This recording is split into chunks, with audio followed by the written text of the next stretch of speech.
Salam saudaraku, kita berjumpa kembali di dalam renungan firman Tuhan. Sebelumnya marilah kita dukung channel ini dengan like, subscribe, dan juga tekan lonceng untuk dapat update berikutnya. Tuhan berkati. Saudaraku, saya ucapkan selamat pagi, salam untuk kita semua. Biarlah kita mensyukuri Tuhan karena Tuhan telah memberkati kita sepanjang istirahat malam, dan kita akan mendengar firman Tuhan. Kita berdoa. Tuhan, kami bersyukur buat hari baru ini. Engkau telah berkati kami sepanjang malam, dan kami hendak mendengar firman Tuhan. Mampukan kami memahaminya, dan mampukan kami juga melakukannya. Dalam nama Tuhan Yesus kami berdoa. Amin. Kitab Ayub pada pasal yang ke-7 ayat 20 berbunyi demikian untuk kita pagi ini. Kalau aku berbuat dosa, apakah yang telah kulakukan terhadap engkau, ya penjaga manusia? Mengapa engkau menjadikan aku sasaranmu, sehingga aku menjadi beban bagi diriku? Yang berbahagia setiap orang yang mendengar dan melakukan firman Tuhan. Saudara-saudara yang terkasih dalam nama Tuhan, tema kita pada pagi ini, aku telah berdosa. Apakah yang akan harus aku lakukan? Senada dengan tema ini, saya ambil dari terjemahan King James Version. Dari bahasa aslinya terjemahkan dengan kata, I have sinned. What shall I do? Aku telah berdosa. Apa yang harus aku lakukan? Saudara-saudara, inilah jeritan dari seorang yang Tuhan Yesus lihat dari anak-anaknya ketika mereka sadar bahwa mereka berbuat dosa. Jeritan ini diawali juga dan pernah dirasakan oleh Ayub yang kita baca pada bagian ini. Dialah seorang yang oleh Tuhan katakan kepada iblis dalam pasal 1 sebagai seorang pribadi yang sangat saleh, seorang yang sangat baik, tidak ada manusia yang seperti dia, itu kata Tuhan. Tetapi ternyata sehebat apapun kesalehan, kekudusan, kesucian, kebaikan hati dari seorang Ayub, ternyata pada bagian ini, pada ayat yang ke-20 bagian A dari pasal 7 ini, ternyata kita boleh menemukan Ayub sendiri menyadari bahwa dia berdosa kepada Tuhan. Tidak ada tokoh di Alkitab yang menyatakan dirinya bebas dari dosa. Semua tokoh di Alkitab menyadari bahwa dia telah berdosa. Saudara-saudara yang terkasih nama Tuhan, kita semua adalah orang yang berdosa. Semua manusia berdosa. Itulah yang dikatakan juga oleh Rasul Paulus dalam kitab Roma pada kita secara berulang-ulang. Kitab Roma merupakan suatu panduan yang sangat jelas tentang keselamatan, tentang pembenaran. Dan di sana kita temukan bahwa firman Tuhan berulang kali mengatakan bahwa manusia, sehebat apapun dia adalah manusia yang berdosa. Dan manusia yang berdosa, yang menyadari dirinya berdosa, dia akan berseru dan berteriak kepada Tuhan bahwa aku telah berdosa, apa yang harus aku perbuat? Tapi banyak manusia yang belum sadar bahwa dia berdosa. Dia berpikir bahwa dia suci hanya karena dia tidak mencuri. Dia berpikir dia suci hanya karena dia tidak korupsi. Dia berpikir dia suci hanya karena dia tidak berzina secara langsung, tetapi dia menyini orang lain. Tapi ternyata kata Tuhan itu adalah satu perzinahan. Tidak ada satupun di antara manusia yang bebas dari dosa selain Kristus Yesus Tuhan. Semuanya berdosa. Lalu, bagaimana cara orang untuk menanggapi keberdosaan itu, saudara yang terkasih nama Tuhan? Ada yang menyalahkan diri sendiri juga, tetapi tidak datang kepada Tuhan. Ada juga yang menyalahkan lingkungannya. Ada yang menyalahkan keluarganya. Saya terpaksa seperti ini karena keluarga saya juga begini, karena lingkungan saya begini, karena ekonomi saya kekurangan, maka saya harus mencuri, maka saya harus melakukan ini dan itu yang merupakan dosa. Menyalahkan orang lain, bukan menyalahkan diri sendiri. Saudara-saudara yang terkasih nama Tuhan, firman Tuhan selalu mengingatkan kepada kita ketika kita dalam ibadah-ibadah formal kita, ibadah-ibadah minggu kita, ketika kita mendengarkan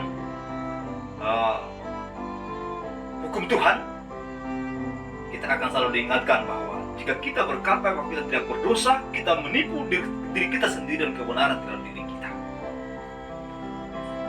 Itulah yang sering kita dengar, itu juga yang kita pahami bahwa memang kita berdosa. Manusia berdosa, siapapun dia, apakah dia pendeta, apakah dia itu juga pimpinan tertinggi dari suatu gereja, organisasi gereja, tetap saja dia adalah orang yang berdosa. Dia memiliki dosa dalam hidupnya. Ayub sendiri yang Tuhan katakan seorang yang saleh, tidak yang seperti dia sendiri juga berdosa. Dan saudara yang terkasih nama Tuhan, saya katakan tadi, ada orang yang bersembunyi dan tidak mau jujur tentang hidupnya. Ada orang juga yang mengatakan bahwa menyalahkan orang tuanya. Saya terpaksa jadi seorang pendosa karena saya lahir di keluarga berdosa.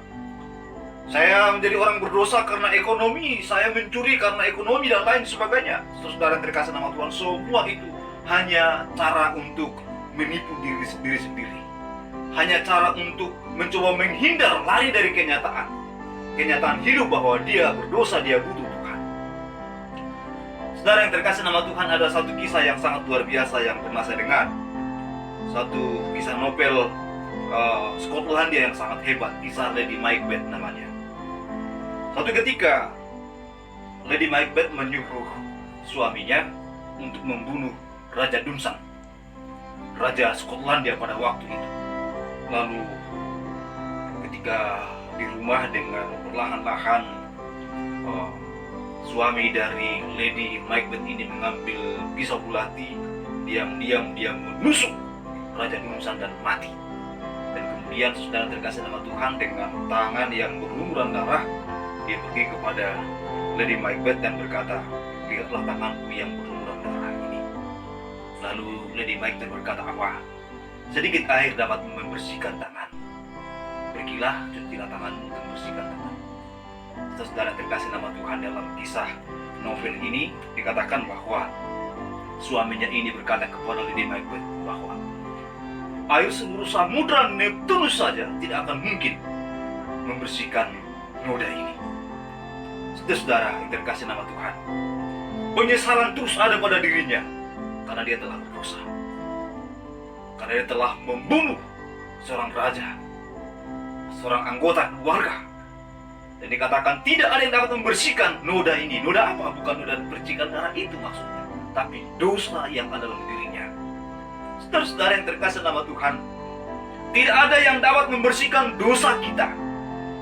Apakah karena kebaikan kita atau karena mungkin kesalehan kita dan lain sebagainya. Sama seperti Ayub, walaupun mungkin dia seorang yang sangat saleh, ketika Tuhan katakan dia saleh, dia baik, luar biasa, tidak ada seperti dia, itu tidak dapat membebaskan dia dari suatu dosa, suatu hukuman. Saudara terkasih nama Tuhan, kita mutlak membutuhkan Tuhan. Kita mutlak membutuhkan Kristus Yesus yang telah rela berkorban bagi kita. Itu yang kita temukan dalam Ibrani pasal 9 ayat 28. Ketika dikatakan dia mati untuk kita, saudara terkasih nama Tuhan, untuk penebusan kita. Demikian juga 1 Petrus 2 ayat 24. Disampaikan kepada kita bahwa Yesus yang mati tergantung di kayu salib itu, saudara terkasih nama Tuhan. Dia mati untuk saudara dan saya, untuk menebus kita, untuk menyucikan dosa-dosa kita. Sehingga noda dosa itu yang tidak dapat disucikan oleh air seluruh dunia ini, dapat disucikan oleh darah Kristus yang tercurah itu. Saudara, inilah keunikan iman Kristen yang tidak mungkin dimiliki dalam keimanan agama-agama lain. Bagi saya dan bagi kita semua, Kristen bukan sekedar agama, tapi panduan hidup, baik hidup di dunia ini bahkan sampai hidup yang kekal.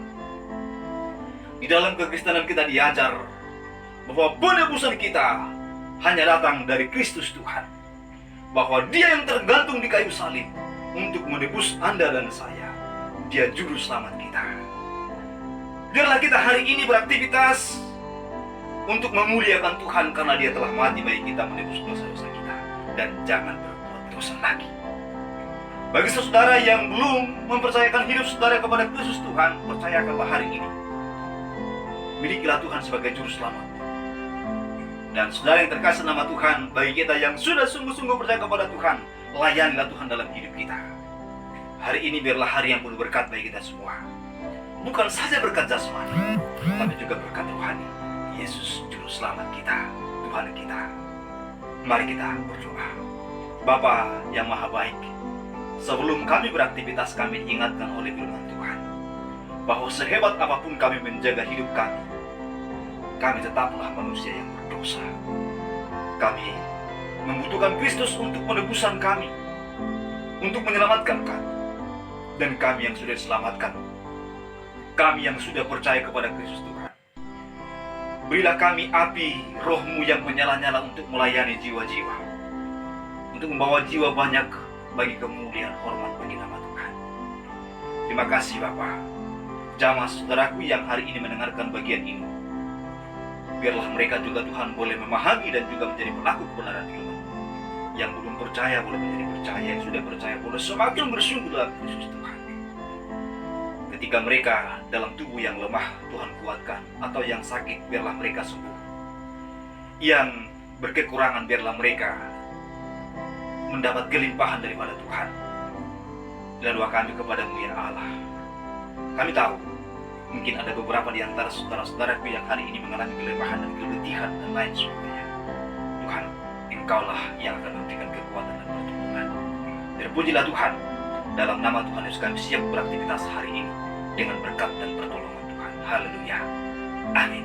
Saudara yang terkasih nama Tuhan, kita telah mendengarkan firman Tuhan. Beraktivitaslah, bekerjalah. Dan dari pekerjaan saudara biarlah Kristus dimuliakan. Dari aktivitas saudara nama Tuhan dipuji dan ditinggikan. Tuhan berkati kita semua. Amin.